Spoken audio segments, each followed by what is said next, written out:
En la historia de la humanidad, algunos nombres no solo describen a una persona, evocan un mundo completo. Frida Kahlo es uno de esos nombres. Decir Frida no es mencionar únicamente a una pintora mexicana. Es hablar de una biografía donde el cuerpo se convirtió en lienzo, donde el dolor se transformó en lenguaje, donde la identidad, la política, la herencia y la pasión se unieron para producir una obra que no imitó ninguna escuela, porque en realidad creó la suya propia.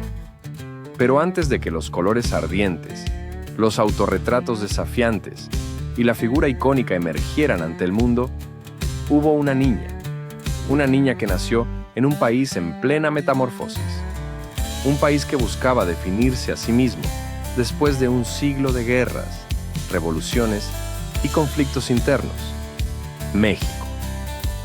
Frida Kahlo vino al mundo el 6 de julio de 1907, en la Casa Azul, en Coyoacán, entonces un pueblo semirural al sur de Ciudad de México. Su nombre completo era Magdalena Carmen Frida Kahlo Calderón. Más tarde, ella misma afirmaría haber nacido en 1910, el año en que estalló la Revolución Mexicana, no por error, sino por decisión. Frida no quería ser solo hija de su madre, sino hija de un país entero. Quería que su vida comenzara simbólicamente en el inicio de una nación nueva. La Casa Azul, que más adelante se convertiría en museo y santuario cultural, era entonces un hogar sencillo, con paredes color cobalto, patios abiertos, vegetación exuberante y un aire de provincia tranquila. Esa casa moldeó su sensibilidad estética, tanto como su familia moldeó su carácter. Su madre, Matilde Calderón, era una mujer profundamente religiosa, de raíces indígenas y españolas. Era seria, firme, protectora, una figura mezcla de disciplina y silencio emocional. Su padre, en cambio, era el polo opuesto, Wilhelm Kahlo, un fotógrafo alemán que había emigrado joven a México y que, al naturalizarse, adoptó el nombre de Guillermo. Él sería, sin saberlo, la luz y la sombra de toda la vida de Frida. Guillermo Kahlo era meticuloso, perfeccionista, casi obsesivo con su oficio. Capturaba edificios coloniales, monumentos, iglesias, calles y paisajes con un rigor metódico que reflejaba una mente extremadamente disciplinada. Pero también era un hombre frágil. Padecía epilepsia, una condición que definió su rutina y que, paradójicamente, lo acercó emocionalmente a la hija que heredaría de él no solo su sensibilidad artística, sino también su relación íntima con el dolor físico.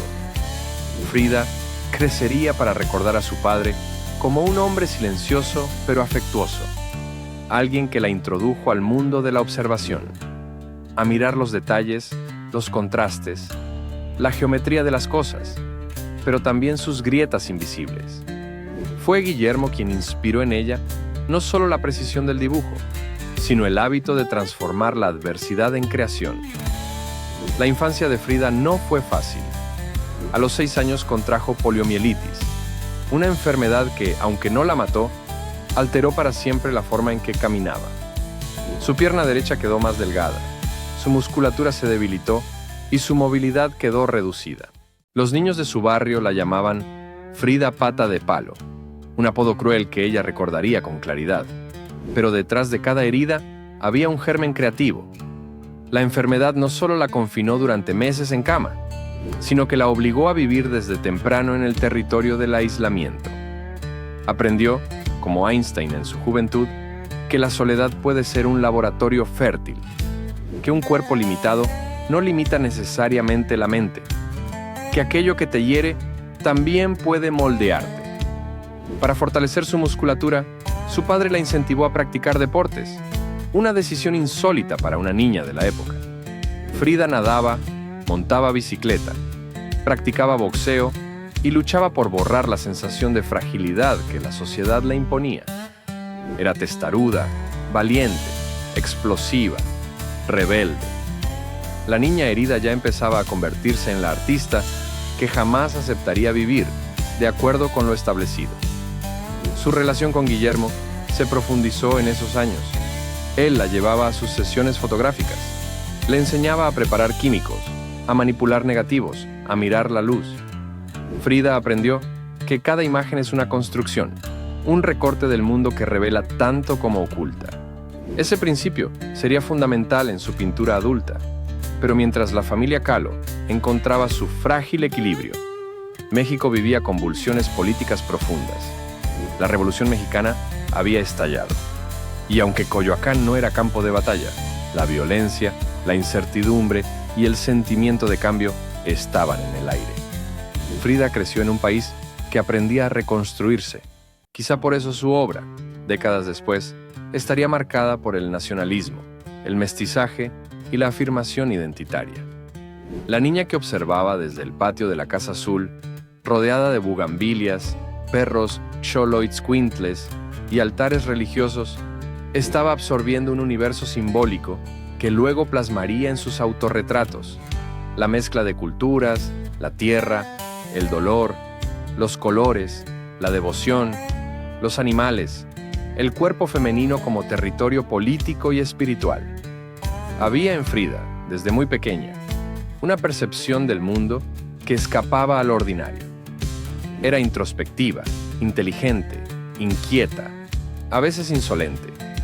Soñaba con estudiar medicina, un deseo que revelaba su fascinación por el cuerpo humano, por su anatomía y vulnerabilidad.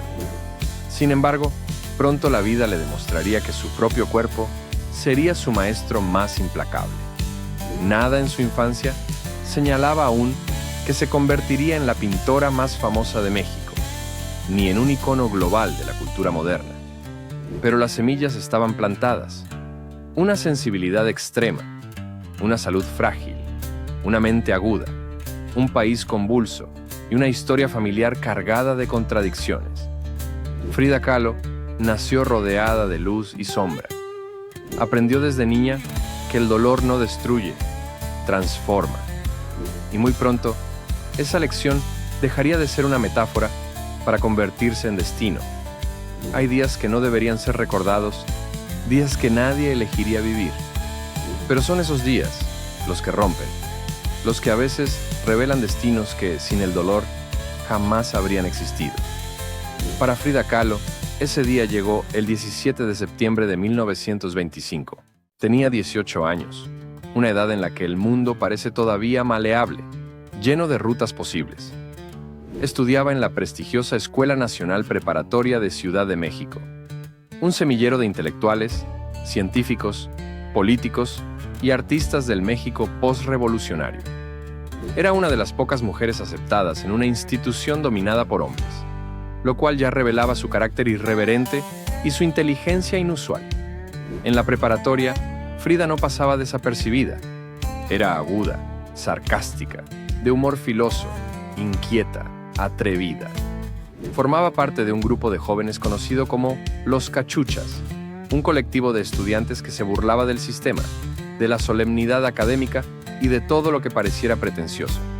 Se disfrazaban, hacían bromas elaboradas y discutían de política como si fueran veteranos revolucionarios. Entre ellos, había un joven del que Frida se enamoró profundamente. Alejandro Gómez Arias, su compañero, su confidente, su primer amor serio. Ese 17 de septiembre, ambos viajaban en un autobús después de terminar las clases. La vida era todavía una línea continua, sin interrupciones dramáticas, sin cicatrices graves. Todo parecía encaminado hacia un futuro relativamente normal. Entonces ocurrió. En una intersección, el autobús en el que viajaban fue brutalmente embestido por un tranvía eléctrico. La colisión fue tan violenta que el vehículo quedó destrozado como si fuera de papel. Muchos pasajeros murieron al instante. Lo que siguió, según testigos, fue una escena de caos y gritos, metal retorcido y cuerpos esparcidos. Alejandro sobrevivió con heridas moderadas. Frida no tuvo la misma suerte. Su cuerpo fue arrojado violentamente y una barra metálica, como una lanza, atravesó su abdomen, perforó su pelvis y salió por su espalda. Su columna vertebral se fracturó en 3 puntos. Se rompió la clavícula. Se quebró la pierna derecha en 11 lugares. Su hombro se dislocó, sus costillas cedieron, su útero quedó gravemente dañado. Durante horas nadie entendió cómo seguía viva. Años después, Frida resumiría el accidente con una frase tan desgarradora como luminosa. Pasé por un accidente terrible, pero no fui yo quien se murió. La vida quedó allí esperando que yo regresara. Las ambulancias tardaron. El traslado fue lento. El dolor, indescriptible. Los médicos dudaron de que sobreviviera más de unos días. La joven que jugaba a boxear, que montaba bicicleta, que soñaba con estudiar medicina, quedó inmovilizada en una cama, su cuerpo convertido en un mapa fracturado. Pero fue precisamente allí, en ese espacio inmóvil, donde comenzó la Frida que el mundo conocería. Durante los meses que siguieron, Frida estuvo encerrada en casa, primero enyesada desde el cuello hasta la pelvis, luego usando un complicado sistema de corsés, aparatos ortopédicos y terapias primitivas que apenas mitigaban el sufrimiento. Su habitación se volvió su mundo, su cama, su prisión, su dolor, su único paisaje. Su madre, intentando aliviar el aislamiento, instaló un espejo en la parte superior de la cama para que Frida pudiera verse. Y su padre, Guillermo, le obsequió un caballetito especial, adaptado para que pintara sin necesidad de incorporarse. Ese gesto, casi doméstico, fue en realidad una revolución silenciosa. Frida tenía los libros, tenía el tiempo, tenía la mente inquieta. Ahora tenía también un espejo. Tenía un cuerpo destrozado. Tenía rabia y tenía preguntas. Y tenía, sobre todo, la necesidad urgente de expresarse. Así nació el primer autorretrato de Frida Kahlo. No fue un autorretrato de vanidad. Fue un acto de supervivencia. No pintó lo que veía, pintó lo que sentía. Pintó para no volverse loca. Pintó porque su cuerpo estaba roto, pero su mente seguía ardiendo.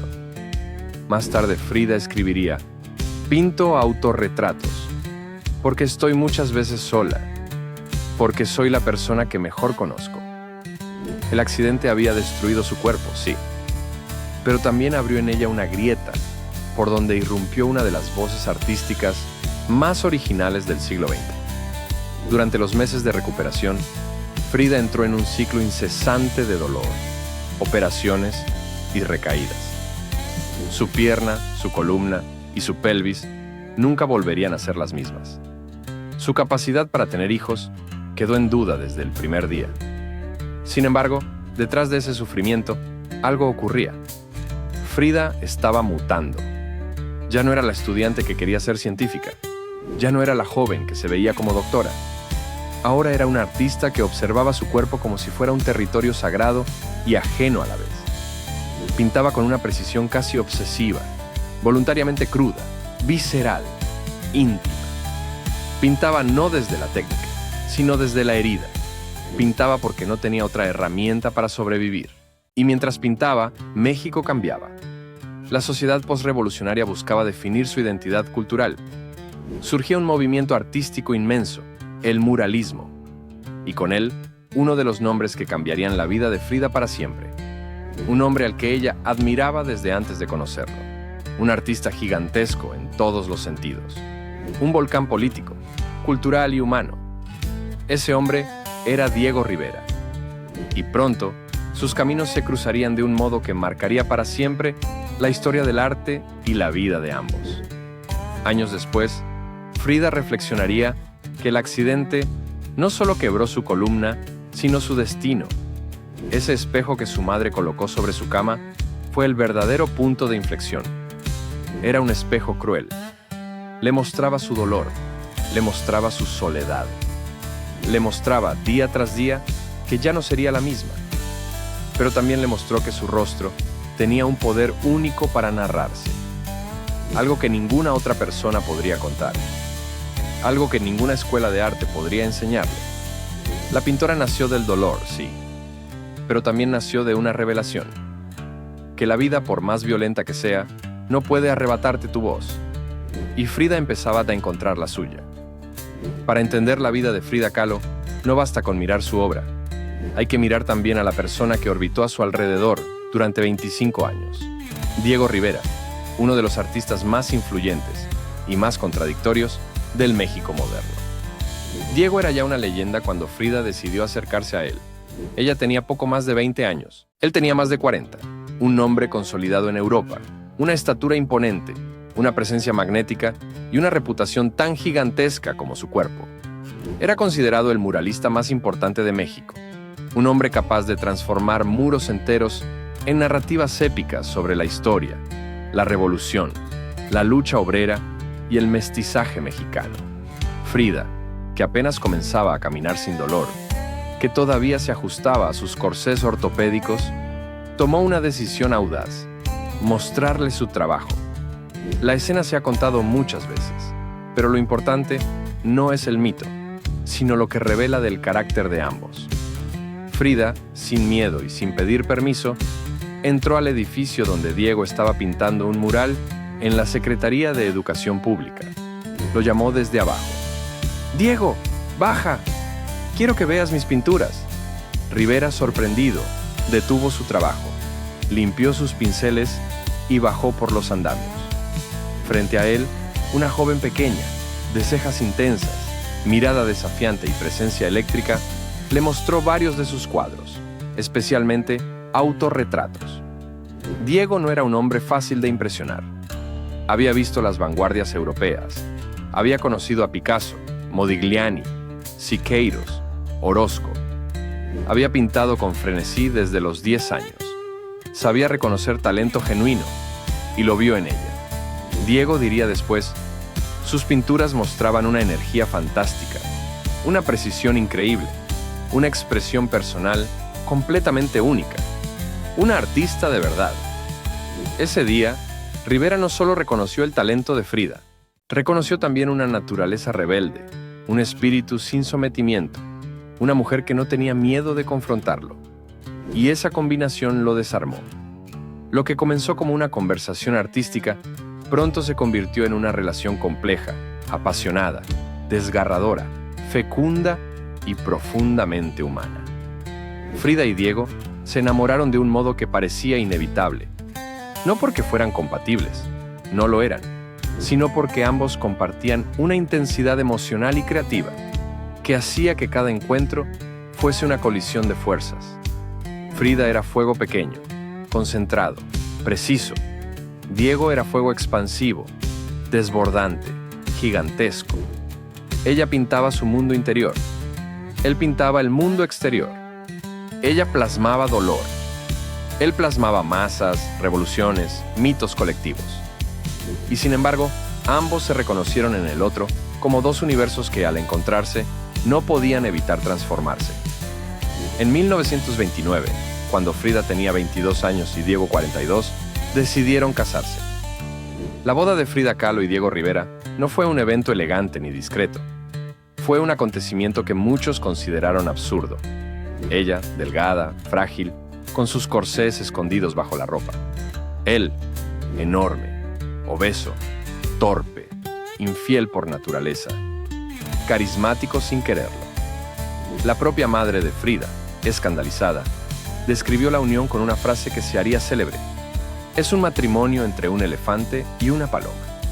Pero Frida no era una paloma, era un águila herida, sí, pero un águila que sabía pelear. Y Diego lo sabía desde el primer día. Lo que siguió fue un matrimonio turbulento, lleno de rupturas, reconciliaciones, tormentas emocionales, rabia, pasión, admiración mutua y una complicidad artística que pocas parejas en la historia del arte han tenido. No se puede hablar de Frida sin hablar de su relación con Diego. No porque él definiera su identidad, Frida jamás lo permitió, sino porque ambos fueron catalizadores del crecimiento del otro. Diego reconoció el genio de Frida antes que el mundo lo hiciera. Él la alentó a exhibir, a vender, a viajar, a mostrar su obra. Él la empujó a creer en sí misma como artista, cuando ella todavía dudaba. Pero Diego también causó algunas de las heridas más profundas de su vida. Sus constantes infidelidades, incluida la más devastadora, con la propia hermana de Frida, Cristina, abrieron una grieta emocional que Frida nunca terminó de cerrar. Esa traición, en 1935, la destruyó internamente, pero al mismo tiempo produjo algunas de sus obras más penetrantes, más honestas y más desgarradoras. Frida no era víctima. Era una mujer que sentía sin filtros, que amaba sin reservas, que vivía intensamente incluso en medio del dolor. Y Diego representaba para ella una mezcla de inspiración, herida, compañero, caos y hogar. Su amor no era equilibrado, era volcánico.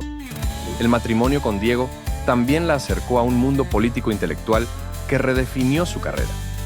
En la casa de ambos, primero en la Casa Azul, luego en la famosa Casa Estudio en San Ángel, circulaban revolucionarios mexicanos, fotógrafos como Tina Modotti, muralistas como Siqueiros, artistas, poetas, bohemios y personajes políticos internacionales como León Trotsky, quien llegaría a vivir con ellos durante un tiempo. México era entonces un laboratorio político postrevolucionario, y Frida se movía en ese entorno con soltura, pasión y convicción. Aunque no militó oficialmente, su postura era clara. Frida era comunista, de pensamiento radical, crítica del imperialismo, amante de las causas sociales. Su arte pronto comenzó a reflejar esa visión. Diego era un huracán emocional, pero Frida tenía algo que él jamás logró doblegar: una identidad ferozmente personal. En la pintura, no imitó a Diego, no adoptó el muralismo, nunca quiso ser parte de una escuela, nunca quiso que sus obras fueran discursos colectivos. Ella quería lo opuesto: explorar la intimidad, el cuerpo, lo femenino, la sangre, la identidad, el sufrimiento, el deseo, lo que ocurre cuando la vida te rompe en pedazos. Mientras Diego pintaba revoluciones, Frida pintaba supervivencias. Mientras Diego pintaba multitudes, Frida pintaba su soledad. Mientras Diego pintaba historia, Frida pintaba su corazón abierto. Esa divergencia convirtió su relación en un diálogo artístico único en la historia. Dos mundos opuestos que se tocaban sin mezclarse. Frida amó a Diego como pocas personas pueden amar, y lo sufrió también como pocas personas pueden sufrir. Pero en esa relación contradictoria, caótica y a veces insoportable, encontró una fuente inagotable de creatividad. Diego, con todas sus imperfecciones, la vio siempre como una artista completa, poderosa, irreemplazable. Frida no era la esposa del muralista. Era una pintora de una fuerza singular, distinta a todo lo que existía en México. Lo que nadie imaginaba entonces era que, con el paso del tiempo, su nombre superaría al de Diego Rivera en fama global, y que el arte del siglo XX no podría entenderse sin su presencia. Pero para llegar a ese punto, Frida tendría que atravesar todavía más dolor, más pérdidas, más viajes, más rupturas y más caminos inesperados. Porque la historia de Frida Kahlo, como su pintura, nunca es lineal. Es una constante resurrección. Si hay una línea que atraviesa la vida de Frida Kahlo de principio a fin, no es la política, ni el amor, ni siquiera la pintura. Es el dolor. Pero no un dolor metafórico, no un dolor emocional únicamente, sino un dolor físico, real, persistente, que se sentaba a la mesa con ella cada mañana y se acostaba a su lado cada noche. El accidente de 1925 no solo la marcó, la destrozó por dentro. Y uno de los daños más profundos, invisibles desde fuera, fue la grave afectación de su útero y su pelvis, que le impedirían, a lo largo de su vida, llevar un embarazo a término. Esa imposibilidad sería una herida que Frida jamás lograría cerrar, y que la llevaría a crear algunas de las obras más brutales, honestas y revolucionarias del arte moderno.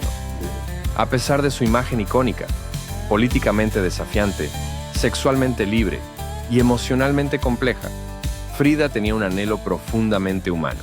Quería ser madre. Lo deseaba con una intensidad que no siempre revelaba abiertamente, pero que se filtraba en sus diarios, en sus cartas, en su pintura y en su silencio. Su matrimonio con Diego, lleno de turbulencias, pasiones y traiciones, también estaba atravesado por ese deseo. Diego, que ya tenía hijos con otras mujeres, Amaba profundamente a Frida, pero sabía que un embarazo podía poner en riesgo su vida. Ella, en cambio, alimentaba la esperanza, contra todo pronóstico, de que su cuerpo le permitiera dar vida. Pero su cuerpo era un campo minado. Cada movimiento podía significar una punzada. Cada caída, un retroceso. Sus huesos, su columna, su pelvis, no estaban preparados para sostener un embarazo. Y aún así, lo intentó. En 1932, mientras Frida y Diego vivían temporalmente en Detroit, donde él trabajaba en un encargo para la industria automotriz, Frida quedó embarazada. Fue la primera vez que realmente creyó que podría lograrlo. Detroit era una ciudad industrial en expansión, completamente distinta a México. Era fría, mecanizada, obsesionada con la producción. Y en medio de ese paisaje metálico, Frida se sintió más sola que nunca. Durante esas semanas, su salud se desplomó. Sangrados, dolor insoportable, debilidad extrema. Los médicos, contando la verdad con frialdad científica, le dijeron que su cuerpo no podría soportarlo. Frida enfrentó entonces una de las decisiones más desgarradoras de su vida: continuar y arriesgarlo todo, o interrumpir el embarazo. No era un dilema político ni moral, era un dilema de supervivencia. El aborto espontáneo llegó antes de que ella decidiera. Frida perdió al bebé, perdió la esperanza, y algo dentro de ella se quebró para siempre. Para una mujer que vivía cada emoción como si fuera lava, la pérdida de su embarazo no fue solo una tragedia íntima, fue un terremoto espiritual. Fue entonces cuando Frida pintó algunas de sus obras más dolorosas y más revolucionarias. Entre ellas, Henry Ford Hospital, 1932, un cuadro que cambiaría la historia del arte por su brutal honestidad. No era una pintura metafórica, ni velada, ni simbólica en el sentido tradicional. Era un acto de confesión. Frida se pintó desnuda, sangrando, llorando, sobre una cama de hospital flotando en un espacio industrial. De su cuerpo salían cordones umbilicales, conectados a objetos: un feto, una orquídea, una pelvis, una máquina. Era a la vez una autopsia emocional y un testimonio devastador. Nadie en la época pintaba así. Nadie se atrevía a representar la maternidad perdida, la sangre de una mujer, el dolor ginecológico abierto, sin metáforas suavizantes. Frida rompió tabúes con la misma naturalidad con la que respiraba. Hoy, esas obras son emblemas del feminismo, del dolor femenino, de la autonomía del cuerpo. Pero en su época fueron incomprendidas, incluso rechazadas. Diego, sin embargo, entendía lo que estaba viendo. Sabía que esa pintura no era solo un cuadro, era una herida que hablaba. Era la historia de su esposa contada en imágenes que ningún lenguaje podía contener. La naturaleza no fue benevolente con Frida. La pérdida de Detroit fue solo la primera de varias. Cada vez que intentaba quedar embarazada, su cuerpo respondía con dolor, sangrado, complicaciones, amenazas de muerte. Cada nuevo intento abría una esperanza. Cada pérdida abría una tumba dentro de ella. Frida escribió en una carta: "A veces siento que nací para pintar, pero no para gestar". Esa frase, simple y cruel, resume la paradoja de su existencia. Su cuerpo era su prisión. Su arte era su libertad. Sus pérdidas eran su legado. Mientras Diego pintaba murales gigantes sobre la historia de las masas, Frida pintaba la historia íntima de una mujer que deseaba ser madre y cuyo cuerpo se lo negaba con brutalidad. Si el accidente había marcado a Frida físicamente, las pérdidas la marcaron espiritualmente. La imposibilidad de la maternidad no solo la entristeció, la transformó. A partir de los años 30, Frida dejaría de intentar ocultar el dolor en su obra. En vez de maquillar las heridas, las mostraría. En vez de suavizar las emociones, las gritaría desde el lienzo. Su arte ya no era solo introspectivo, era un manifiesto visual sobre lo que significa habitar un cuerpo que duele. El dolor se convirtió en lenguaje, la sangre se convirtió en símbolo, el útero roto se convirtió en metáfora universal. Y todo esto hizo que Frida Kahlo comenzara a convertirse en algo más que una pintora mexicana, en una voz única en la historia del arte, mientras luchaba con sus pérdidas, con su dolor crónico, con sus operaciones recurrentes. Frida nunca dejó de pintar, aunque estuviera postrada, aunque no pudiera sentarse, aunque su columna estuviera inmovilizada. La pintura se convirtió en su respiración alternativa. Cuando el cuerpo le fallaba, el arte la sostenía. Diego dijo una vez: Frida es la única artista que conozco que nunca pinta sueños. Ella pinta su realidad. Y en esa realidad, la maternidad ausente ocupó siempre un lugar central. Frida no tuvo hijos, pero sus cuadros se convirtieron en descendencia simbólica, en una forma distinta de dar vida. Sus autorretratos, sus símbolos, sus colores, sus cicatrices fueron, de un modo extraño, los hijos que el mundo sí le permitió tener. Perder un hijo no nacido es un duelo que muchas veces se vive en silencio. Pero Frida lo convirtió en un acto de memoria pública. Lo estampó en cuadros imposibles de ignorar. Le dio cuerpo visual a una tragedia que, hasta entonces, era un tabú social. Fue valiente. Fue revolucionaria sin proponérselo. Fue pionera en temas que la historia del arte tardaría décadas en aceptar. El dolor la hizo artista. La pérdida la hizo inmortal. Para Diego Rivera, Estados Unidos era un territorio de posibilidades infinitas. Para Frida Kahlo, en cambio, sería un espejo crudo donde descubriría las grietas más profundas de su identidad, de su cuerpo y de su matrimonio. A comienzos de los años 30, Diego recibía encargos monumentales en ciudades como San Francisco, Detroit y Nueva York. Su fama crecía sin límites.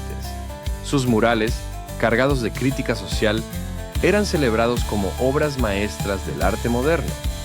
Y como siempre, Frida lo acompañaba. Pero acompañar a Diego no era simplemente viajar. Era dejar su casa azul, su México, su tierra, su idioma, su gente y su universo simbólico para entrar en un mundo radicalmente distinto. Frida y Diego llegaron a San Francisco en 1930. Era la primera vez que ella salía de México. San Francisco era una ciudad vibrante, moderna, con tranvías eléctricos que recorrían sus colinas, con arquitectura elegante, con una diversidad cultural que la sorprendió. Había algo de libertad en el aire, pero también una sensación de desconexión. Frida, que era profundamente arraigada a México, percibió la distancia de inmediato. El idioma no le pertenecía. La comida no era la suya. Los colores no eran los de sus mercados, ni los de sus tradiciones. El clima era húmedo, frío, distante. Mientras Diego trabajaba incansablemente en sus murales, rodeado de ayudantes, mecenas y periodistas, Frida pasaba largas horas sola. Caminaba por la ciudad, pintaba pequeños cuadros, enviaba cartas a sus amigos en México y observaba el mundo estadounidense con una mezcla de curiosidad y desconfianza. Había en ella una sensación creciente de ser una extranjera, no solo en un país nuevo, sino en la vida que estaba construyendo junto a Diego. Si San Francisco había sido extraño, Detroit sería devastador. Detroit no era una ciudad, era una fábrica extendida sobre kilómetros. Un paisaje de chimeneas, engranajes, metal, ruido, máquinas y hombres agotados saliendo de las plantas de Ford como piezas de una cadena de montaje. Diego se enamoró del sitio. Para él, la industria era el nuevo símbolo de la modernidad. La energía mecánica lo fascinaba. El poder de las máquinas lo inspiraba. Y Detroit, centro motor de los Estados Unidos, era el escenario perfecto para una obra mural gigantesca sobre el progreso. Frida lo odiaba. Todo le parecía artificial. Todo le parecía frío. Todo le parecía desprovisto de vida orgánica. Mientras Diego ascendía profesionalmente como nunca antes, Frida descendía emocionalmente como nunca antes. Fue allí, en esa ciudad ajena, donde perdería el embarazo que tanto deseaba. Fue allí donde pintó Henry Ford Hospital, una de las obras más crudas de la historia. Fue allí donde sus dolores físicos se intensificaron. Fue allí donde su soledad se volvió insoportable. Y fue allí donde comprendió algo que nunca olvidaría. Estados Unidos es demasiado rico para mi gusto, demasiado mecánico, demasiado lejos de lo que soy. Frida necesitaba México para respirar. En Detroit sentía que se asfixiaba. Mientras ella vivía pérdidas, dolor y aislamiento, Diego experimentaba uno de los momentos más prósperos de su carrera. Entre entrevistas, inauguraciones, banquetes, conversaciones con empresarios poderosos y hombres influyentes, su figura crecía sin parar. Frida lo acompañaba a esos eventos, vestida con atuendos tradicionales mexicanos que fascinaban a la sociedad estadounidense. Ella era exótica, única, cautivadora. Pero aunque su presencia generaba admiración, lo que ella sentía por dentro no era fascinación, sino extrañeza. Las mujeres estadounidenses la miraban con curiosidad. Los hombres la observaban con intriga. Los críticos la veían como la esposa pintoresca de Rivera. Nadie entendía aún que esa mujer de cejas intensas, flores en el cabello y colores vibrantes se convertiría décadas más tarde en una de las artistas más importantes del siglo XX. En ese momento, ella era un satélite alrededor del planeta Diego. Y lo sabía. La ciudad que nunca duerme los recibió con luces brillantes, con edificios que parecían no tener fin, con un bullicio que impresionó incluso a Frida. Nueva York era una mezcla de lujo, caos, cultura y excesos. Diego estaba eufórico. Recibía grandes comisiones, asistía a fiestas con políticos, banqueros y celebridades. Frida, en cambio, observaba todo eso con mirada crítica. Ella no veía glamour, veía desigualdad, veía la pobreza en Harlem, veía el racismo evidente, veía la miseria que convivía, pared con pared, con los salones lujosos donde se celebraban cócteles en honor a su esposo. En una carta escribió: «Me encanta Nueva York, pero la gente rica me enferma». Su sensibilidad política era aguda, su intuición social, precisa. Su corazón estaba más cerca de la clase trabajadora que de los mecenas de su esposo. Pero hubo algo más profundo. En Nueva York, Frida sintió por primera vez que su matrimonio estaba tambaleándose. Diego estaba consumido por el trabajo, por la fama, por la atención femenina. Y aunque él la amaba, no sabía, o no podía, acompañarla en su duelo, en su soledad, en su fragilidad física, ni en sus crisis internas. Frida estaba comenzando a descubrir que el amor inmenso que sentía por Diego no siempre se traducía en compañía emocional. Ese descubrimiento la desgarró y también la fortaleció.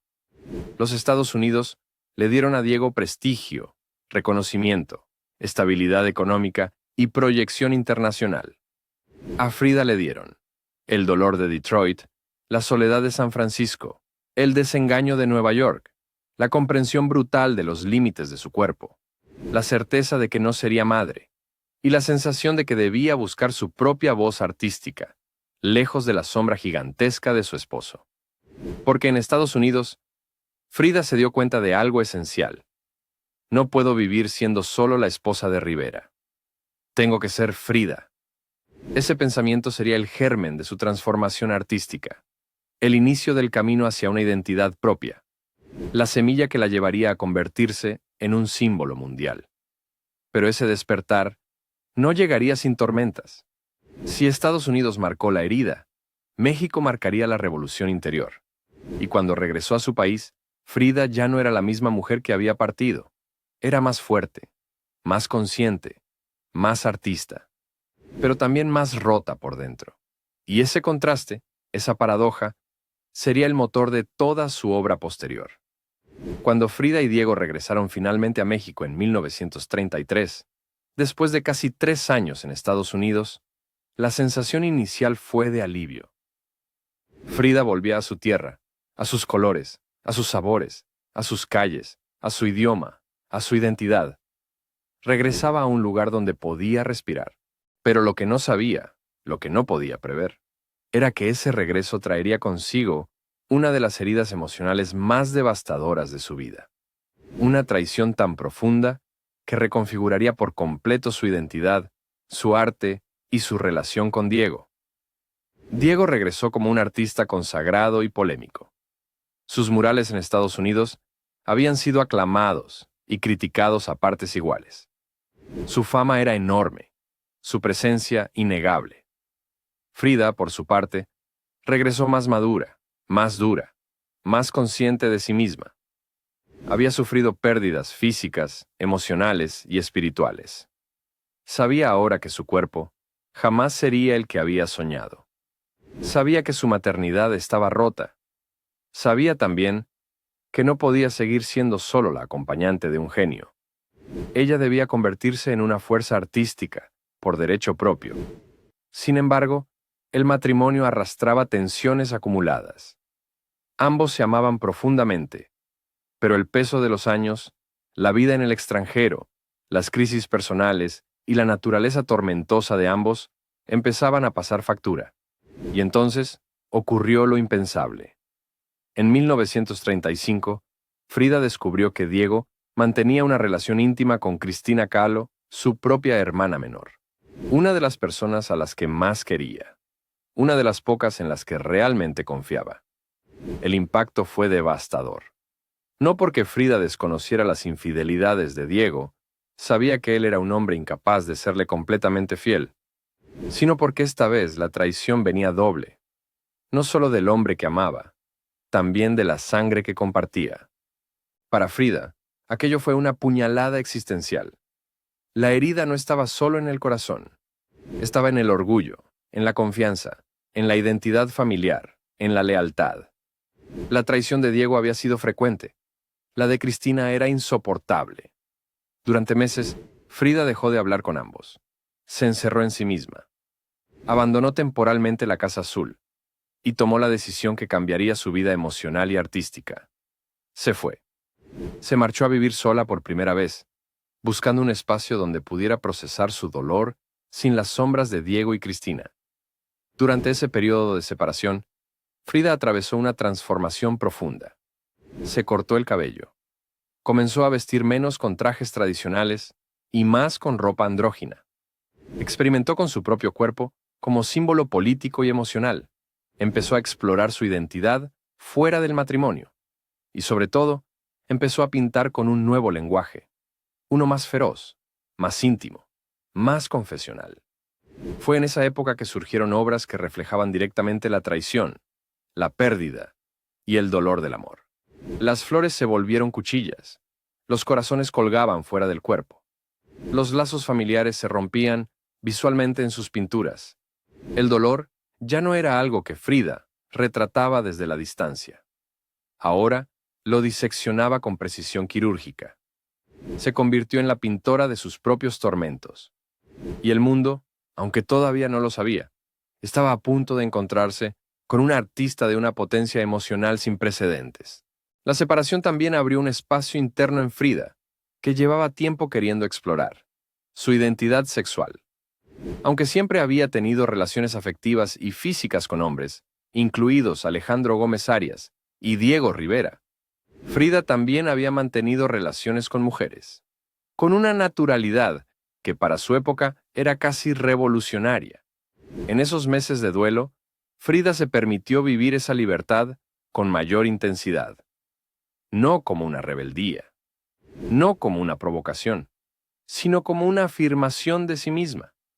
Entre las mujeres que marcaron su vida estuvieron la fotógrafa Tina Modotti, la cantante Chabela Vargas, según testimonios cercanos, la modelo y bailarina Josephine Baker.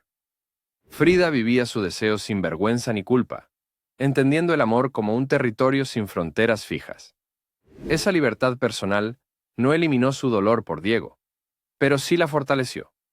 La convirtió en una mujer más consciente de su autonomía. Frida podía amar a Diego, sí, pero ya no dependía de él para existir. A pesar de la traición, a pesar del dolor, a pesar de la separación, a pesar del orgullo, Frida y Diego estaban hechos del mismo fuego. Su relación no era una historia lineal. Era una órbita, constante, inevitable, donde ambos chocaban, se herían, se necesitaban y se influenciaban mutuamente. Meses después, Diego buscó a Frida. Le pidió perdón. Le confesó que se sentía perdido sin ella, que Cristina había sido un error del que se avergonzaba profundamente. Frida, que lo amaba con una fuerza que sobrepasaba la lógica, aceptó reconciliarse. Pero no como antes. No como la mujer que se diluía detrás del gigante. Regresó distinta, más fuerte, más consciente, más artista. El dolor de la traición había sido, paradójicamente, un rito de iniciación. Había perdido algo, sí, pero había ganado una versión más poderosa de sí misma. A partir de 1936, Frida no sería nunca más la sombra de Diego. Nunca más la esposa sumisa. Nunca más la joven que vivía para él. Ahora, Diego compartía su vida con una mujer que tenía su propia voz, su propio estilo, su propio mundo interior, su propio universo simbólico, su propia narrativa visual, su propio impacto cultural.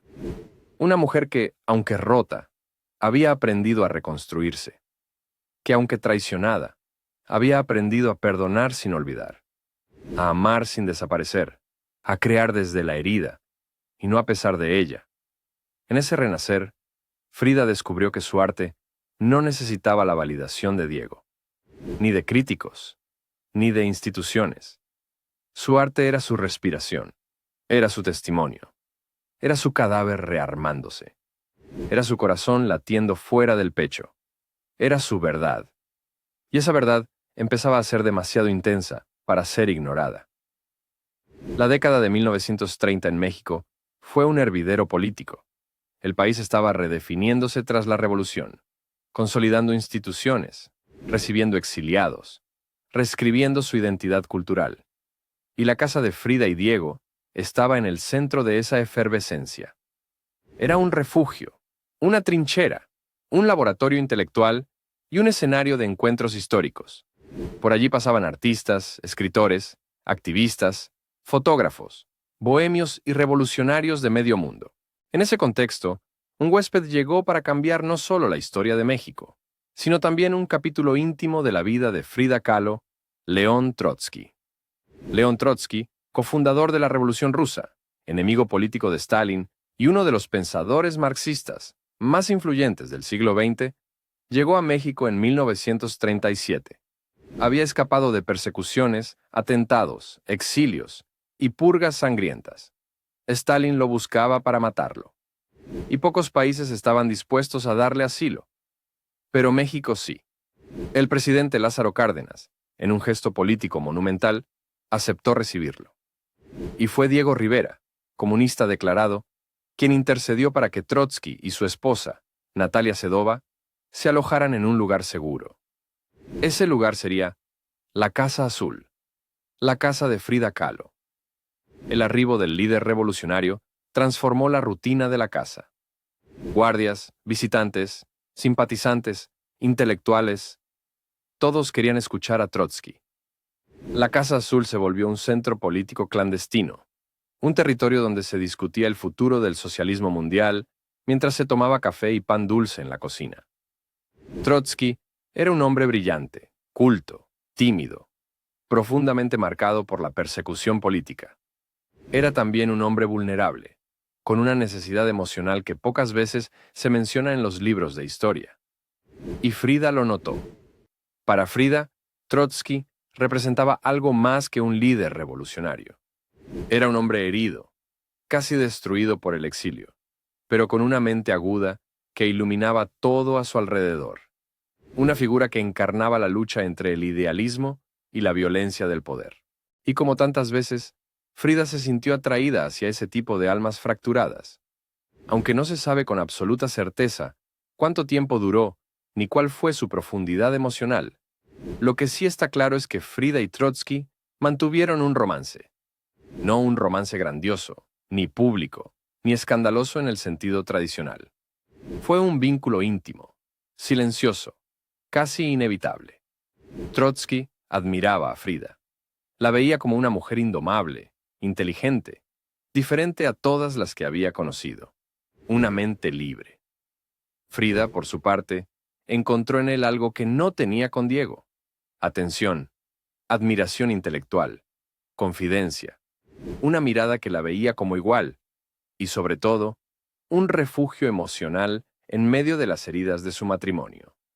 Ese romance, aunque breve, marcó un punto de inflexión en Frida.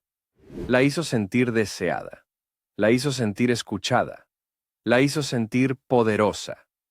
Y esa sensación se reflejó directamente en su obra y en su personalidad pública. Hasta ese momento, Frida había estado en círculos políticos, sí. Era simpatizante del comunismo, sí.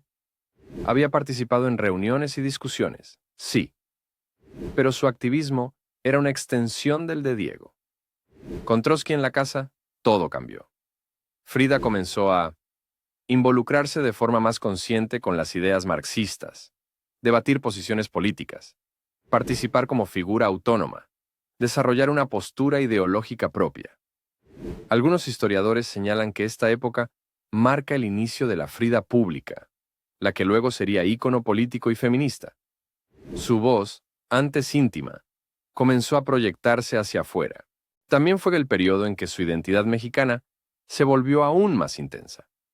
No porque fuera una estrategia estética, sino porque Frida entendió que su cuerpo, su ropa, su arte y su postura política estaban profundamente entrelazados. Los trajes tehuanos que vestía no eran solo moda, eran declaración, eran resistencia, eran identidad, eran territorio cultural. Frida ya no era solo una pintora de autorretratos, era un símbolo de México. Como casi todo en su vida, el romance con Trotsky terminó de forma abrupta. La relación se tensó. Natalia, su esposa, sospechaba. Las dinámicas en la casa se volvieron problemáticas.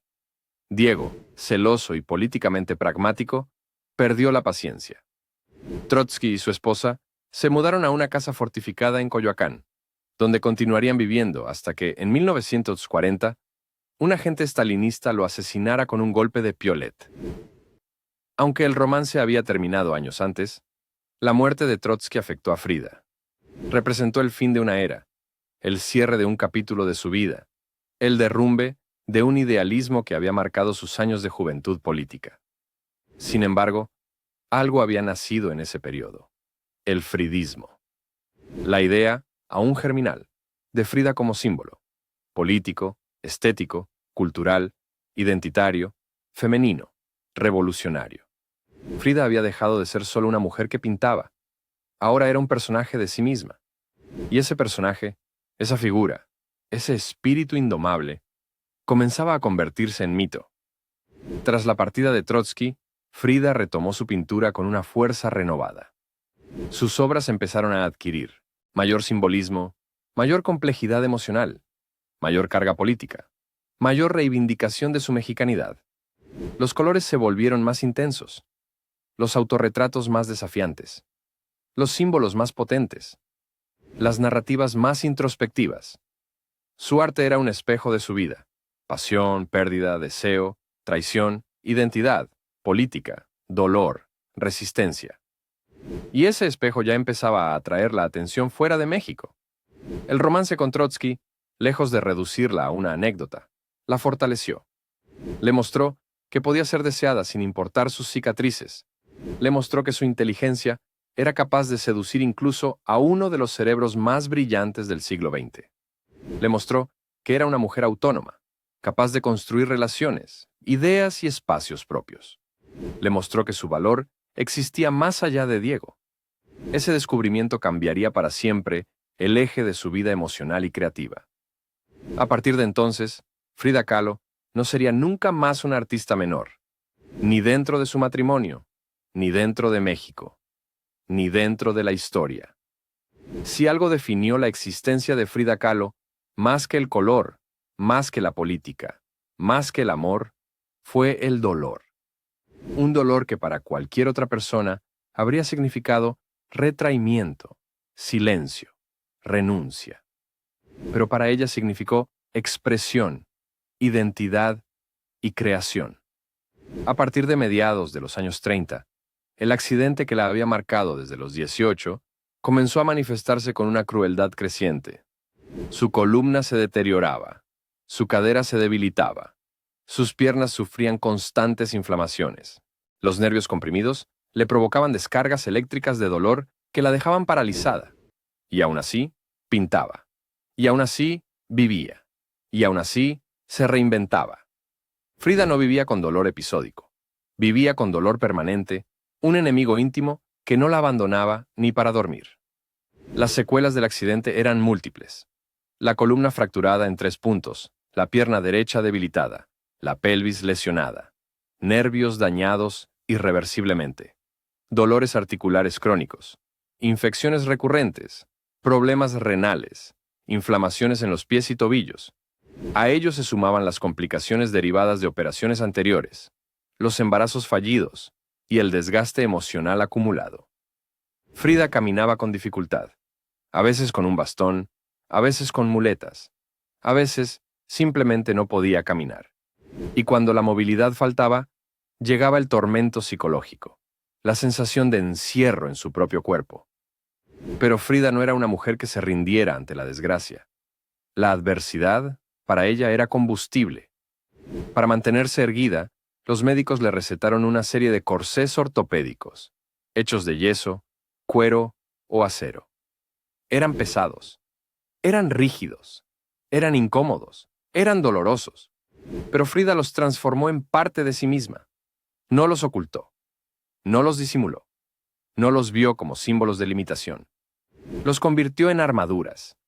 Incluso llegó a decorar algunos de ellos, pintando flores, símbolos, colores y figuras. Era como si Frida dijera, si mi cuerpo está roto, al menos que la prisión sea hermosa. Sus corsés son hoy objetos históricos, casi esculturas, testimonios físicos de su resistencia. Durante los años siguientes, Frida entró y salió de hospitales como quien atraviesa puertas de su propia casa. Los médicos la operaban, la ajustaban, la volteaban, la reconstruían, la sostenían. Pero cada cirugía era al mismo tiempo una esperanza, un riesgo, una decepción, un recordatorio de sus límites y una reafirmación de su fuerza. En ocasiones quedaba postrada por semanas, en otras eran meses. A veces pintaba desde la cama, con un caballete especial que Guillermo Kahlo le había enseñado a usar desde niña. A veces pintaba con lágrimas, a veces sin poder mover la espalda. Sus pinceles se volvieron su terapia, sus lienzos, su respiración. La pintura era el único lugar donde su cuerpo no dolía. Mientras los muralistas mexicanos llenaban paredes enteras con epopeyas sociales, Frida hacía algo radicalmente distinto. Convertía su cuerpo roto en un lenguaje artístico. Cada sutura, cada cicatriz, cada corsé, cada muleta, cada caída, se transformaba en símbolos dentro de su obra. No pintaba belleza ideal, pintaba la verdad, y esa verdad era brutal. En obras como La columna rota, El venado herido, Sin esperanza, árbol de la esperanza, mantente firme. Frida se representaba a sí misma, atravesada, desgarrada, abierta, vendada, rota, pero siempre consciente, siempre mirando al frente, siempre con la dignidad de quien se niega a desaparecer. Era una poética del sufrimiento, una estética de la resistencia, una declaración de guerra al destino que le había tocado. Mientras tanto, su relación con Diego Rivera continuaba siendo un torbellino. Amor, celos, reconciliaciones, discusiones, separaciones emocionales, encuentros apasionados, amistades intensas, infidelidades públicas y privadas. Diego la acompañaba a veces a los hospitales, otras veces la dejaba sola. La amaba profundamente, pero no sabía sostenerla emocionalmente. Era torpe para el cuidado, brillante para la admiración.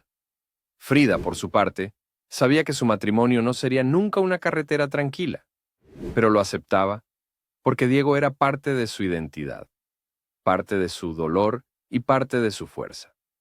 Aún así, jamás permitió que su matrimonio definiera su valor. Ya no. A partir de estas etapas de sufrimiento, su independencia emocional creció como nunca antes. Frida entendió que su cuerpo no sería jamás un cuerpo normal.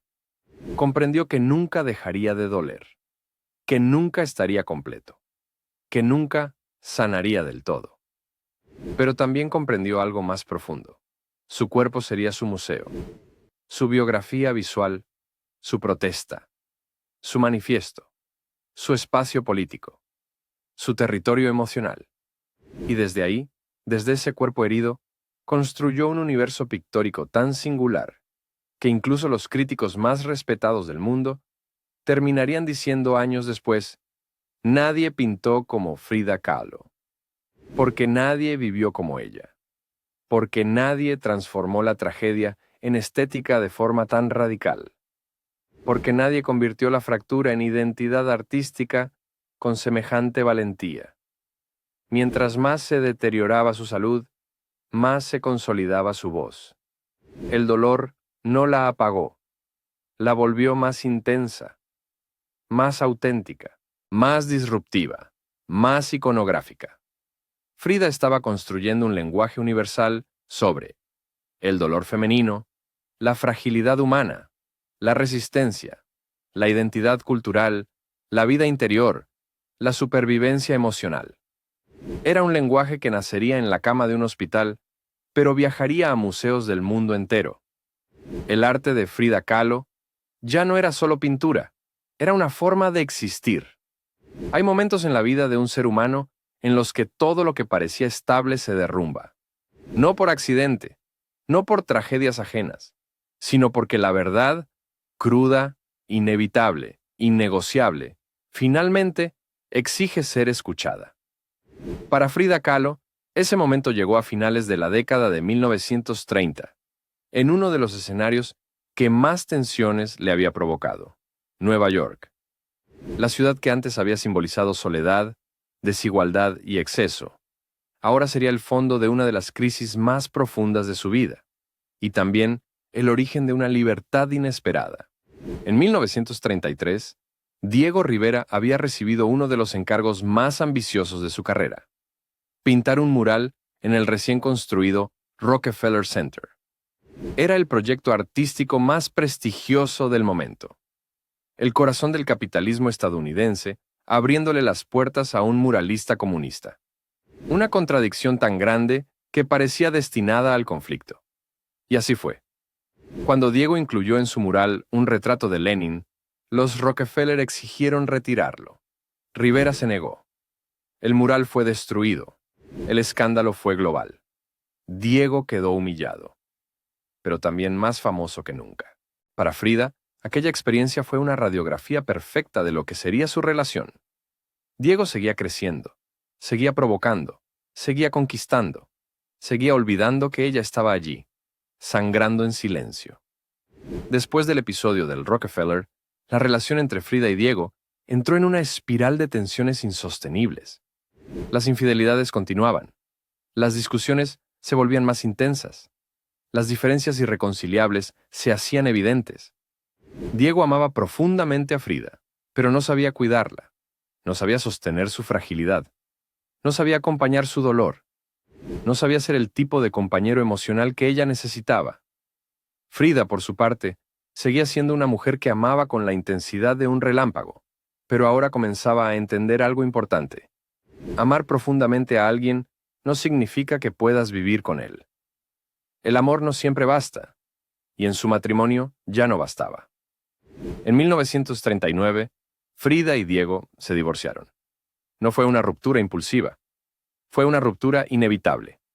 El matrimonio ya no podía sostenerse entre traiciones, resentimientos, pérdidas, independencia emocional, caminos creativos divergentes, heridas sin cerrar. Frida aceptó el divorcio con una mezcla de dolor y liberación. Era como si una parte de ella muriera, pero también como si otra parte, la más auténtica, finalmente pudiera nacer. Después del divorcio, Frida escribió una de sus frases más célebres: he sufrido dos grandes accidentes en mi vida. Uno fue en el tranvía. El otro fue Diego. Diego fue, con mucho, el peor. Es una frase amarga, sí, pero también es profundamente honesta. No porque Diego fuera un villano, no lo fue, sino porque amar a Diego significaba incorporarlo como una fuerza tectónica imposible de controlar. Era un volcán emocional. Y vivir con un volcán, tarde o temprano, te quema. Lo que podría haber sido un periodo de decadencia, en Frida se transformó en un renacimiento. Liberada de Diego, aunque jamás desconectada emocionalmente, Frida comenzó a construir una identidad más sólida, más independiente, más poderosa. Pintó más, expuso más, vendió más cuadros, tomó más decisiones por sí misma, exploró nuevas relaciones, profundizó en su estilo pictórico. El divorcio no la debilitó, la fortaleció. Fue durante este periodo que produjo algunos de los autorretratos más contundentes de toda su carrera, incluyendo Las dos Fridas, 1939. Un cuadro monumental que resume en un solo lienzo la fractura interna y la dualidad emocional que vivía. La Frida europea, vestida de blanco, sangrando, rota. La Frida mexicana, vestida de tehuana, firme, viva, completa. Una sostiene un corazón destrozado, la otra sostiene la mano de sí misma. Es un cuadro de identidad, dolor y resistencia. Una declaración visual del divorcio, una radiografía emocional que solo Frida podía convertir en arte. En 1938, Frida fue invitada a exponer en una galería de Nueva York por el prestigioso marchante Julian Levy. Era su primera exposición individual. Por primera vez en su vida, Frida no era la esposa de Rivera, era Frida Kahlo, artista mexicana. Los críticos quedaron desconcertados. Algunos la llamaron surrealista. Otros dijeron que era demasiado íntima, demasiado femenina, demasiado emotiva. Pero todos coincidieron en algo. Nadie pintaba como ella. La exposición fue un éxito. Vendió varios cuadros. Su nombre comenzó a circular en el ámbito cultural estadounidense. Era el comienzo del reconocimiento internacional. Tras el divorcio, Frida vivió uno de los periodos más complejos de su salud. Cirugías, dolores insoportables, dificultades económicas, recaídas emocionales. Pero al mismo tiempo, fue cuando más creció como artista. Fue cuando más clara se volvió su voz. Fue cuando más fuerte se volvió su identidad. Fue cuando su estilo pictórico se consolidó. Fue cuando su figura comenzó a transformarse en símbolo. Frida estaba sola, sí, pero ya no era la Frida rota que dependía emocionalmente de Diego. Ahora era la Frida que viajaba, la Frida que vendía arte, la Frida que daba entrevistas, la Frida que decidía, la Frida que creaba un mito sin saberlo, la Frida que estaba encontrando su lugar en el mundo. Y ese lugar, paradójicamente, estaba más cerca del dolor que de la felicidad. Pero era suyo, y eso lo cambiaba todo. A pesar de todo lo ocurrido, a pesar del divorcio, a pesar de las heridas, a pesar de las infidelidades, a pesar de los rencores, había algo en Frida y Diego que no podía romperse del todo, como dos imanes que se repelen y se atraen, como dos almas que chocan pero se necesitan, como dos fuerzas que no pueden existir completamente separadas. Sus caminos volverían a cruzarse, y de una manera que casi nadie esperaba. Hay historias de amor que no pueden explicarse con lógica. Unen a dos personas que no deberían funcionar juntas, que se hieren, se aman, se traicionan, se necesitan, se destruyen y se reconstruyen, pero que de alguna forma misteriosa pertenecen a la misma órbita emocional. Así eran Frida y Diego. Tras el divorcio de 1939, muchos pensaron que la separación sería definitiva, que después de tanto dolor, de tantas infidelidades, de tantas rupturas, de tantas discusiones, por fin habían elegido caminos distintos.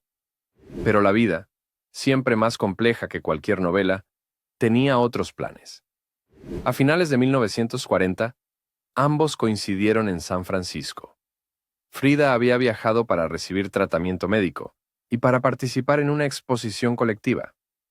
Diego estaba allí trabajando en nuevos proyectos. No había planes de reconciliación. No había intenciones de volver. Pero algo los empujó a reencontrarse. Cuando Diego vio a Frida en San Francisco, su reacción no fue pasional ni dramática. Fue una mezcla de nostalgia, cariño profundo y una rendición silenciosa ante la inevitabilidad de su vínculo. Frida, por su parte, ya no era la joven que se dejaba consumir por el amor. Era una mujer que había descubierto su fuerza, su independencia y su valor artístico. Y aún así, cuando se miraron, algo se activó. Una memoria compartida, una historia imposible de borrar, una intimidad que solo ellos entendían.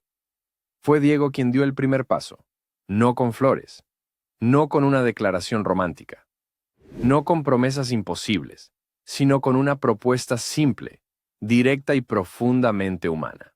¿Quieres casarte conmigo otra vez? Frida lo miró con una mezcla de incredulidad y resignación. Ella sabía que amarlo era un riesgo. Sabía que Diego no cambiaría. Sabía que su relación nunca sería tranquila. Pero también sabía que nadie en el mundo la había comprendido, amado, admirado y acompañado como él. No en lo cotidiano, no en lo emocional, no en lo íntimo, pero sí en lo esencial. Respondió que sí. El 8 de diciembre de 1940, Frida y Diego se casaron por segunda vez. Pero este matrimonio no sería como el primero. Esta vez había condiciones, límites, acuerdos no escritos. Frida impuso reglas claras. No habría vida sexual entre ellos, para evitar que las tensiones y las infidelidades volvieran a destruirla emocionalmente. Cada uno tendría sus propias finanzas, una independencia económica que ella había ganado gracias a sus ventas como artista. Ambos serían libres afectivamente, sin reproches ni escenas de celos. Ella mantendría su identidad artística y no volvería a ser una sombra. Diego aceptó, no porque fuera disciplinado, nunca lo fue, sino porque entendía por primera vez que amar a Frida significaba dejarla ser, dejarla existir como mujer, como artista, como espíritu autónomo. Era un pacto emocional extraño, pero funcionó. Con su regreso a México y su segundo matrimonio, Frida volvió a vivir en la Casa Azul. Esa casa, el escenario de su infancia, de sus dolores, de sus pasiones, de sus grandes momentos creativos, se convirtió ahora en su santuario definitivo. Allí pintó sin descanso. Allí recibió amigos, médicos, estudiantes, fotógrafos, intelectuales. Allí decoró cada rincón con objetos prehispánicos, plantas, animales y colores vibrantes. Allí construyó un universo estético que años después sería símbolo del arte mexicano en el mundo entero. Era su refugio, era su cuerpo externo, era la arquitectura de su alma. Durante esta etapa, su pintura alcanzó una madurez excepcional. Su estilo se volvió más preciso, simbólico, íntimo, político, contundente, visceral. Pintaba más despacio, porque el cuerpo la limitaba, pero pintaba mejor, con mayor intención, mayor claridad y mayor dominio emocional. Su obra comenzó a viajar al extranjero. Su nombre empezó a ser reconocido en círculos artísticos más amplios. Los críticos empezaron a comprender que ella no era una figura decorativa, vinculada a Diego, sino una artista con un lenguaje único en la historia del arte moderno. Y Diego, sorprendentemente, fue uno de sus mayores promotores. Frida es más auténtica que todos nosotros. Su arte es una daga envuelta en flores. El segundo matrimonio de Frida y Diego no fue un cuento de hadas. No hubo reconciliaciones apasionadas ni promesas de fidelidad. No hubo reparaciones mágicas ni borrón y cuenta nueva. Pero sí hubo compañía, respeto mutuo, colaboración artística, complicidad, estabilidad emocional en medio del caos, una especie de amor maduro, imperfecto y profundamente humano. Frida ya no sufría por amor. Ya no esperaba que Diego cambiara. Ya no buscaba en él respuestas que solo podía encontrar en sí misma. Amarlo en esta nueva etapa no era una condena, era una elección. La salud de Frida continuó deteriorándose. Más cirugías, más corsés, más dolores, más limitaciones físicas. Pero algo era diferente. Ya no vivía el dolor como un enemigo.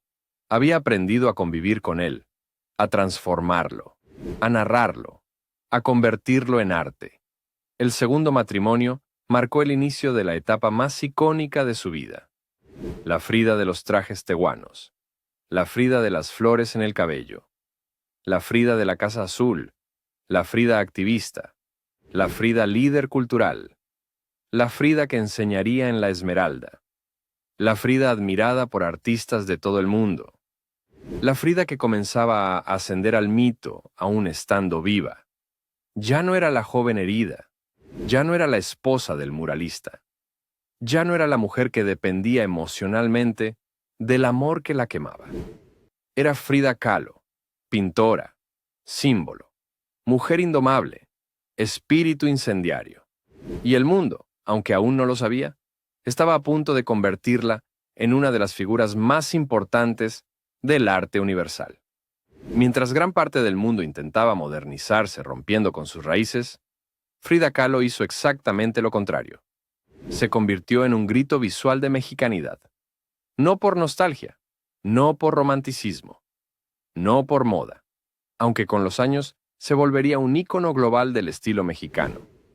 Frida eligió encarnar México, porque México era el lenguaje que la contenía, el territorio simbólico, donde su dolor, su identidad, su cuerpo y su historia podían existir sin contradicción. Las décadas de 1920 y 1930 fueron tiempos cruciales en México. El país intentaba reconstruirse tras la revolución. Había un esfuerzo político, cultural y educativo por definir qué significaba ser mexicano, qué lugar ocupaba lo indígena, qué parte del pasado debía rescatarse, qué símbolos debían representar al nuevo país. Fue el momento en que surgió el muralismo, donde artistas como Diego Rivera pintaron al trabajador, al campesino y al indígena como protagonistas de la historia. Pero mientras Diego se enfocaba en las masas, en lo monumental y en lo histórico, Frida llevó el proyecto de identidad nacional a un territorio más íntimo, el cuerpo. En Frida, México no era un discurso, era una segunda piel. Si hay una imagen universalmente asociada a Frida Kahlo, es su atuendo tehuano. La falda larga, el huipil bordado, el rebozo vibrante, las flores en el cabello, las trenzas enmarcando el rostro, la joyería indígena, los colores saturados. El estilo de Frida no era estético, era identitario, era político, era una declaración cultural. Al elegir vestir como mujer tehuana, Frida honraba la tradición matriarcal del Istmo de Tehuantepec, donde las mujeres son figuras de autoridad económica y social. Ese atuendo también le permitía ocultar los aparatos ortopédicos, los corsés y las cicatrices de su cuerpo. Era una estrategia doble. Autoprotección física, autoafirmación cultural, pero sobre todo, era un mensaje. Mi cuerpo es mexicano. Mi identidad también. Esa decisión visual la transformó en símbolo nacional, incluso antes de que su arte obtuviera reconocimiento masivo. El lugar donde vivió la mayor parte de su vida, la famosa Casa Azul de Coyoacán, se convirtió en la materialización arquitectónica de su espíritu mexicano.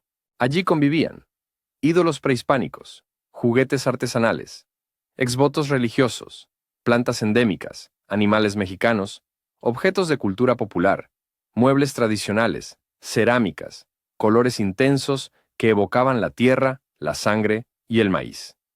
La Casa Azul no era un hogar, era un manifiesto, era el microcosmos donde México dialogaba consigo mismo, era su refugio emocional, era su santuario cultural, era su útero espiritual. Y cuando la salud ya no le permitió viajar, la Casa Azul se convirtió literalmente en el universo que la contenía. Mientras Europa se debatía entre vanguardias y abstracciones, Frida hacía algo profundamente mexicano: sincretismo. En sus cuadros convivían símbolos católicos, iconografía indígena, anatomía médica, metáforas políticas, referencias prehispánicas, animales totémicos, artesanía popular. Cada pintura era una mezcla, a veces armoniosa, a veces explosiva, del México mestizo. No era surrealista, aunque André Breton insistiera en etiquetarla así. Frida respondía: no pinto sueños, pinto mi realidad. Y esa realidad estaba tejida con los hilos del país que la había formado. En una época en que muchas mujeres mexicanas Aspiraban a lo europeo como ideal de belleza. Frida hizo lo contrario. Enmarcó sus cejas, resaltó su bigote, endureció sus rasgos, se autorrepresentó con mirada fuerte, enfatizó su mexicanidad indígena. Frida sabía que su rostro se alejaba de los cánones occidentales de belleza, y justamente por eso lo convirtió en bandera. La mujer que la sociedad esperaba que se corrigiera la cara, la piel y la identidad, hizo de esa misma cara, piel e identidad un arma estética. Fue un acto político. Fue un acto feminista. Fue un acto revolucionario. Cuando Frida viajó a París en 1939 para exponer su obra, los surrealistas quedaron fascinados con ella. La moda europea la celebró sin entenderla. Las revistas querían retratarla. Los artistas la admiraban. Los críticos la intentaban clasificar. Pero Frida no era clasificable. Ella no representaba un México folclórico, para entretener al extranjero. Representaba un México profundo, doloroso, complejo, mestizo, espiritual, prehispánico y posrevolucionario. Era una embajadora sin diplomacia, una representante sin título, una figura que encarnaba a un país en transformación. Muchos años antes de convertirse en un ícono global, Frida encarnó un principio que todavía inspira a artistas, diseñadores y cineastas. México no es un estilo, es una identidad. Frida no separaba su amor por México de su postura política. Era comunista, sí, pero era, antes que eso, una mujer profundamente orgullosa de su raíz indígena, mestiza y obrera. En sus diarios criticaba la corrupción, la injusticia social, las desigualdades de clase. En sus trajes exaltaba la cultura popular que muchos despreciaban. En sus cuadros denunciaba el dolor que vivía en su propio cuerpo y en el cuerpo colectivo del país. Frida era política sin necesidad de discursos. Su existencia era política. Su estética era política. Su cuerpo era político. Su mexicanidad era política. Era un arquetipo, un símbolo, una identidad visual, un país personificado. Mientras Diego pintaba murales sobre la historia de México, Frida era México. No lo representaba, lo encarnaba. Lo llevaba en la piel, en la ropa, en el lenguaje, en el dolor, en el color y en la vida. Estaba creando, sin buscarlo, la figura que el mundo años después reconocería. La Frida mítica, la Frida eterna, la Frida mexicana por excelencia. Hay artistas que inspiran con su obra. Hay otros que inspiran con su vida. Pero hay muy pocos que inspiran con ambas cosas al mismo tiempo. Frida Kahlo fue una de ellos. En los años 40, cuando su salud comenzaba a deteriorarse con más violencia, cuando el dolor físico ya era un personaje más en su existencia, Frida recibió una invitación que cambiaría su relación con el mundo. Enseñar pintura en la Escuela de Arte La Esmeralda. Era algo que los médicos desaconsejaban. Era algo que su columna castigada apenas toleraba.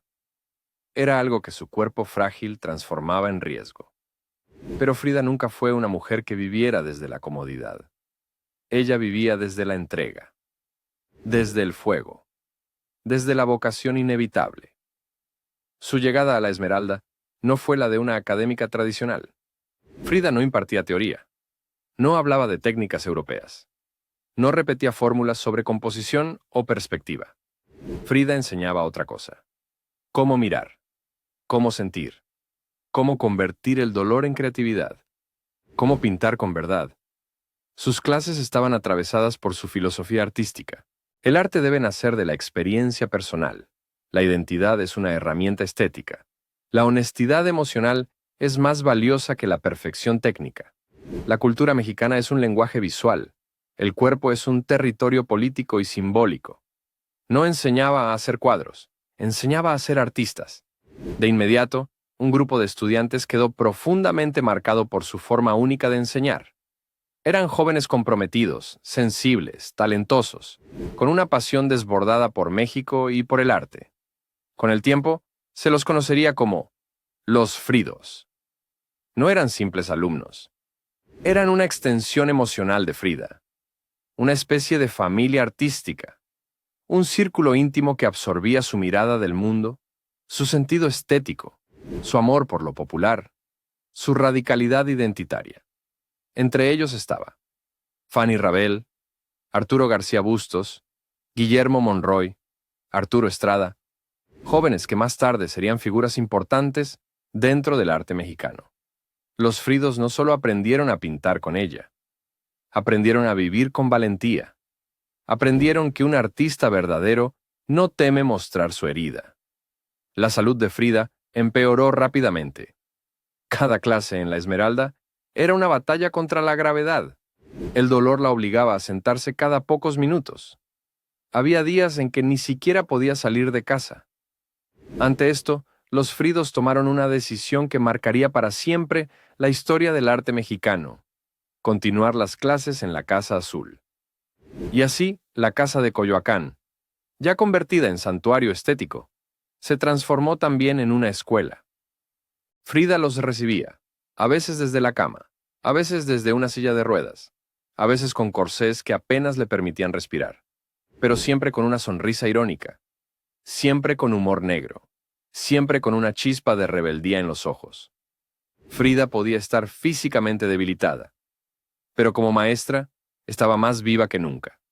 Sus clases no eran convencionales, no seguían un temario, no tenían estructura rígida. A veces hablaban de arte prehispánico, a veces de política, a veces de flores, de animales, de sueños, de medicina, de amor, de identidad. A veces Frida simplemente escuchaba, observaba y comentaba con frases breves, precisas y demoledoras. Les repetía: píntense a ustedes mismos, pinten lo que viven, pinten lo que les duele, pinten lo que los hace humanos. Frida no quería imitadores, quería seres auténticos. El arte era para ella una extensión del alma.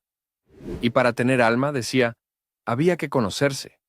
Y para conocerse, había que confrontarse. Ese era su método. Esa era su pedagogía. Esa era su revolución.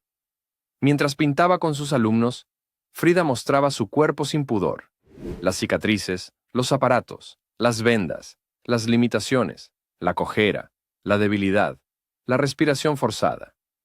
Para algunos podría haber sido incómodo. Para los Fridos fue una lección invaluable. El arte no exige perfección, solo exige verdad.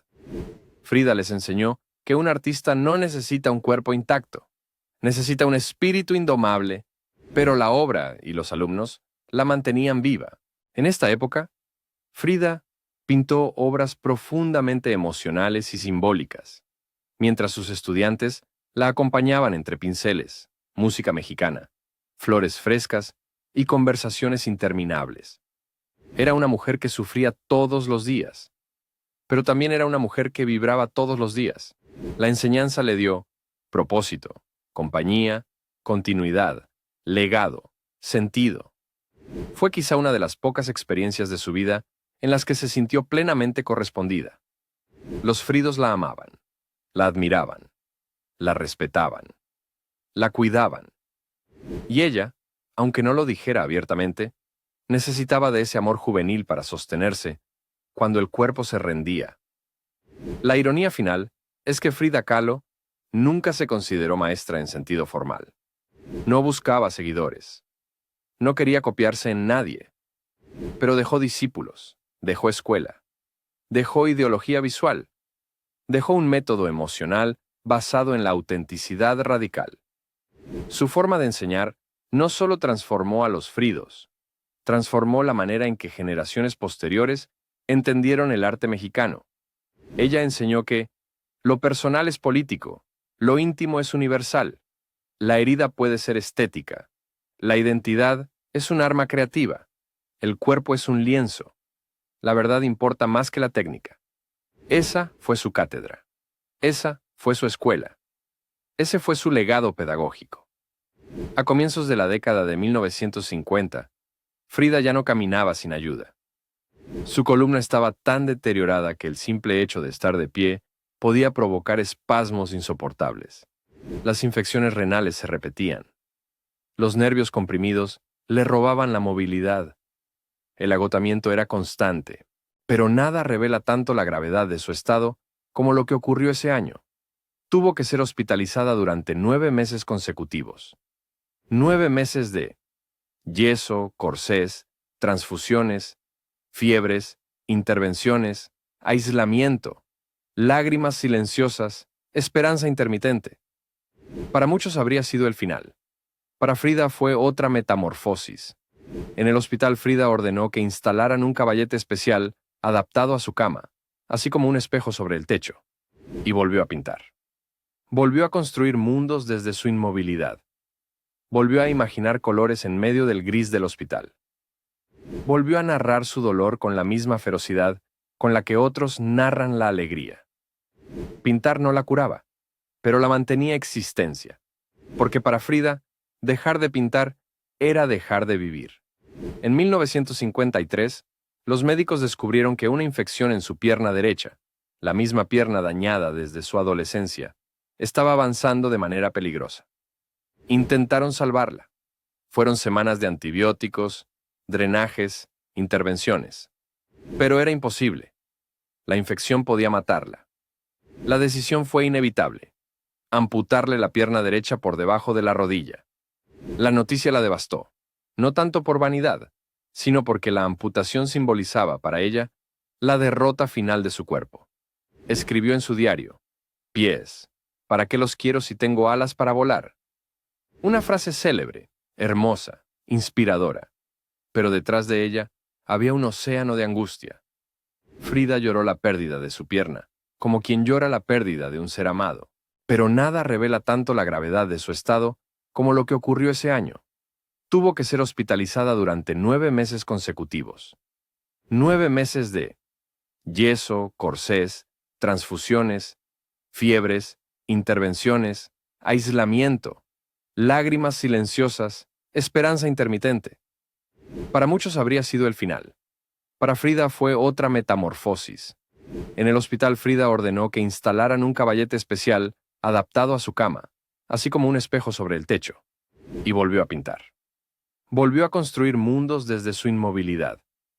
Volvió a imaginar colores en medio del gris del hospital. Volvió a narrar su dolor con la misma ferocidad con la que otros narran la alegría. Pintar no la curaba, pero la mantenía existencia, porque para Frida, dejar de pintar era dejar de vivir. En 1953, los médicos descubrieron que una infección en su pierna derecha, la misma pierna dañada desde su adolescencia, estaba avanzando de manera peligrosa. Intentaron salvarla. Fueron semanas de antibióticos, drenajes, intervenciones. Pero era imposible. La infección podía matarla. La decisión fue inevitable: amputarle la pierna derecha por debajo de la rodilla. La noticia la devastó, no tanto por vanidad, sino porque la amputación simbolizaba para ella la derrota final de su cuerpo. Escribió en su diario: pies, ¿para qué los quiero si tengo alas para volar? Una frase célebre, hermosa, inspiradora, pero detrás de ella había un océano de angustia. Frida lloró la pérdida de su pierna, como quien llora la pérdida de un ser amado. Sin embargo, como siempre, transformó esa tragedia en arte, en símbolo, en resistencia. La amputación la empujó a episodios de depresión profundos. Su dolor físico era tan intenso que algunas noches deliraba. Su movilidad se redujo drásticamente. Los médicos no podían ofrecerle alivio real. Las infecciones regresaban. Las recaídas eran constantes. Y aún así, cuando recibía visitas, sonreía. Cuando la fotografiaban, posaba con dignidad. Cuando hablaba con los Fridos, los alentaba. Cuando estaba sola, escribía. Cuando podía, pintaba. Era como si creyera firmemente que su espíritu no tenía derecho a rendirse mientras su alma siguiera despierta. Ese mismo año, aconteció uno de los episodios más simbólicos de su vida: su primera exposición individual en México. Es irónico. A pesar de ser una de las artistas más singulares del país, México tardó años en reconocerla. Pero finalmente, la Galería de Arte Contemporáneo abrió sus puertas para celebrar su obra. Los médicos le prohibieron asistir. Frida, por supuesto, ignoró la orden. Llegó a la exposición en una ambulancia. La bajaron en camilla. Ordenó que colocaran su cama en el centro de la galería. Se arregló el cabello con flores. Se maquilló. Se adornó con joyería indígena. Se puso un vestido tehuano impecable. Y desde su cama, recibió a los invitados como una reina. Reía, bebía tequila, contaba historias. La prensa quedó fascinada. Los artistas la aplaudían. Los críticos la respetaban. Fue un acto de desafío, de belleza, de dignidad, de inmortalidad. Frida estaba diciendo, puede que mi cuerpo esté muriendo, pero mi arte está más vivo que nunca. En esos años finales, Diego Rivera se convirtió en un apoyo constante. No un esposo perfecto, nunca lo fue, pero sí un compañero fiel, respetuoso, presente. La cuidaba, le hablaba, le tomaba la mano, le organizaba visitas, le llenaba la casa de flores, le decía cuánto la admiraba. Ambos sabían que el final se acercaba. No hablaban de ello, pero lo respiraban. Su amor, desgastado por tantas heridas, había madurado en una forma más suave, más silenciosa, más verdadera. A medida que el cuerpo de Frida se apagaba, su figura pública se expandía. La gente la visitaba en la Casa Azul como si fuera un santuario. Los estudiantes la veneraban. Los artistas extranjeros la buscaban. Las revistas la fotografiaban. Los críticos comenzaban a entender su genialidad. Sus cuadros viajaban más que ella. Frida se estaba convirtiendo en mito antes de morir. Su imagen, la ceja unida, las flores, los colores, las túnicas, los collares, la mirada desafiante, ya era un ícono. Su dolor se había vuelto universal. Su identidad mexicana se había vuelto global. Su lenguaje pictórico se había vuelto eterno. Hacia 1954, su salud ya no podía sostener su espíritu. Las infecciones regresaban sin descanso. Los pulmones se debilitaban. Los dolores eran insoportables. La depresión la acompañaba con sombras cada vez más densas. Pero aún así, asistió a su última manifestación política, una protesta contra la intervención estadounidense en Guatemala. La llevaron en silla de ruedas. Frida levantó el puño. Cantó. Sonrió. Era su despedida pública. Aunque nadie lo sabía. La muerte, para algunas personas, es un final. Para otras, es un inicio. Para Frida Kahlo fue ambas cosas. Su cuerpo, agotado por décadas de dolor, operaciones, infecciones y batallas internas, finalmente comenzó a rendirse. Pero su espíritu, ese que había resistido lo imposible, aún se aferraba a la vida como si tuviera algo pendiente, algo que solo ella sabía. Su obra todavía no había dicho la última palabra. En 1954, Frida ya no podía pasar largos periodos fuera de la cama o de la silla de ruedas. La Casa Azul, ese santuario que había contenido su infancia, su amor, su arte y sus heridas, se transformó también en su morada final. Sus habitaciones estaban llenas de flores frescas, pájaros y monos que la acompañaban, cartas de estudiantes, libros abiertos en su mesa, botellas de medicina, pinceles limpios y pinceles gastados, cuadros inconclusos, colores que aún quería usar. El amor por la vida nunca la abandonó. Su risa seguía sonando. Su humor negro seguía siendo agudo. Su lucidez seguía intacta. Pero sus pulmones, no. En los últimos meses, una neumonía severa comenzó a complicarse con cada respiración. En ese periodo final, Frida dejó una obra cargada de simbolismo. Viva la vida. Un cuadro lleno de sandías rojas, vibrantes, rebosantes de color y energía. Es casi irónico. La mujer cuyo cuerpo estaba dejando de funcionar, la mujer que vivía entre dolores insoportables, la mujer que veía acercarse la muerte, pintó un canto a la existencia. En la parte inferior escribió: Viva la vida. Frida Kahlo. Coyoacán, 1954.